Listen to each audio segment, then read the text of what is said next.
আসসালামু আলাইকুম। Life capture আপনাদের সবাইকে স্বাগতম। কেমন আছেন আপনারা সবাই? আমরা সবাই আলহামদুলিল্লাহ ভালো আছি। কয়েকদিন আগে বাচ্চাদের জন্য টিফিন আইটেম নিয়ে এসেছিলাম, ওগুলো শেষ হয়ে গেছে, তাই আজকে আবার নিয়ে এসেছি কিছু। আমার ঘরে যেহেতু বাচ্চা 3 জন আর সাথে আমিও আছি, মাঝে মধ্যে খাই, তো আমার ঘরে টিফিন আইটেমগুলো বেশি লাগে। আর আমার ছেলে 2 জন মাদ্রাসায় পড়ে, ওরা খুব সকাল ভোরে উঠে মাদ্রাসায় যায়, তো আমার ঘরে এই শুকনো খাবারগুলো রাখতেই হয়। আর মেয়েও আছে ছোট, ও যখন যেটা খেতে চায় দিতে হয়। আমি এখানে কিছু খাবার হাতের কাছে রেখে দিয়েছি, ছেলে মেয়ে যখন যেটা খেতে চাইবে ওরা নিয়েই খেতে পারবে। আর বেশি যেগুলো ওগুলো আলাদা ডিব্বাতে রেখে দিচ্ছি।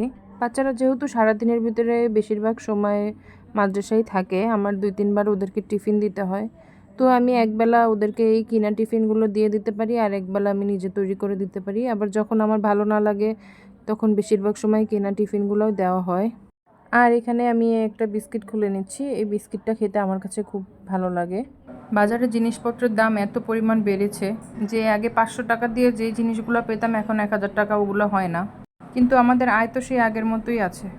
কিন্তু কিচ্ছু করার নেই, নিজেদের কষ্ট করে হলেও বাচ্চাদের চাহিদা তো পূরণ করতে হবেই। আমরা মধ্যবিত্তরা যে কী পরিমাণ কষ্টে আছে এটা আল্লাহ ছাড়া কেউ বুঝবে না।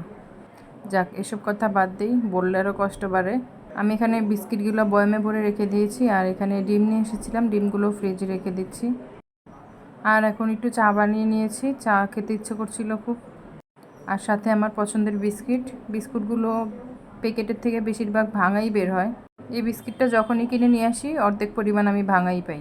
এটা ছিল পরের দিন দুপুরে, আমি দুপুরের জন্য রান্না করছিলাম। দুপুরে রান্না আমি খুব কমই করি, কিন্তু সেদিন ওর বাবা বাসায় ছিল, তাই রান্না করতে হয়েছে দুপুরে। এখানে আমি রুই মাছের ডিম নিয়েছি, এগুলো আমি ভালোভাবে ধুয়ে পরিষ্কার করে নিয়েছি। আর মশলা কষিয়ে নিয়েছি, এখানে পেঁয়াজ ভেজে আদা রসুন বাটা দিয়ে ভালোভাবে কষিয়ে হলুদের গুঁড়া, মরিচের গুঁড়া, লবণ, ধনিয়ার গুঁড়ো এবং জিরার গুঁড়ো দিয়ে ভালোভাবে মশলাটা কষিয়ে নিয়েছি। তারপর ডিমগুলো দিয়ে ডিমগুলোকেও ভালোভাবে কষিয়ে নিয়েছি। আমার ভিডিওটি যদি আপনাদের কাছে একটু হলেও ভালো লেগে থাকে তবে আমার ভিডিওটিতে একটি লাইক দিবেন এবং চ্যানেলটি সাবস্ক্রাইব করে রাখবেন। মাছের ডিমগুলো ভালোভাবে কষানো হয়ে গেছে, আমি এখানে এখন পরিমাণ মতো পানি দিয়ে দিচ্ছি আর গরম পানি দিয়ে দিচ্ছি। আমি রান্নাতে বেশিরভাগ সময় গরম পানি ইউজ করি। পানিটুকু ভালোভাবে শুকিয়ে গেলে আমি এখানে ধনিয়া পাতা আর কাঁচামরিচ অ্যাড করে দিচ্ছি। আমার ডিমটা রান্না হয়ে গেছে, আমি আর একটু সময় চুলায় রেখে এটা নামিয়ে ফেলবো। আর পাশে আমি মাছ রান্না করে নিচ্ছি, এটাকে আমরা টাটকিনি মাছ বলি। মাছগুলো আমি আজকে হাতে মেখে রান্না করব। হাতে মেখে যে কোনো তরকারি রান্না করলে আমার কাছে খেতে খুব ভালো লাগে। আমি মাছগুলো খুব ভালোভাবে ধুয়ে পরিষ্কার করে নিয়েছি, সাথে একটি আলু আর একটি টমেটো কুচি করে দিয়েছি, আর দিয়েছি পেঁয়াজ কুচি, কাঁচামরিচ কুচি, লবণ, হলুদের গুঁড়ো, মরিচের গুঁড়ো, আদা রসুন বাটা আর সামান্য সয়াবিন তেল দিয়ে আমি মাছগুলোকে খুব ভালোভাবে মেখে নিব।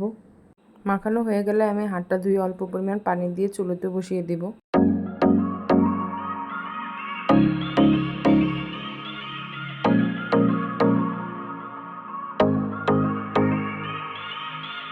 তরকারিটা রান্না হয়ে গেছে, আমি এখন উপরে অল্প পরিমাণ ধনিয়া পাতা দিয়ে দিয়েছি। আমার বাসাটা অতটা খোলামেলা না, কিন্তু তারপরও প্রচুর পরিমাণ ধুলা আসে, 2-3 দিন পর পরই দেখা যায় পরিষ্কার করতে হয়। আমার ডাইনিং স্পেসটা খুবই ছোট, এখানে আমি 2টা ফ্রিজ রেখেছি আর ছোট্ট একটা ডাইনিং টেবিল আর 4টা চেয়ার রেখেছি। ভাড়া বাসায় চাইলেও আমরা আমাদের শখগুলো সব পূরণ করতে পারি না, যতটুকু আছে অতটুকু একটু সাজিয়ে গুছিয়ে ক্লিন রাখার চেষ্টা করি।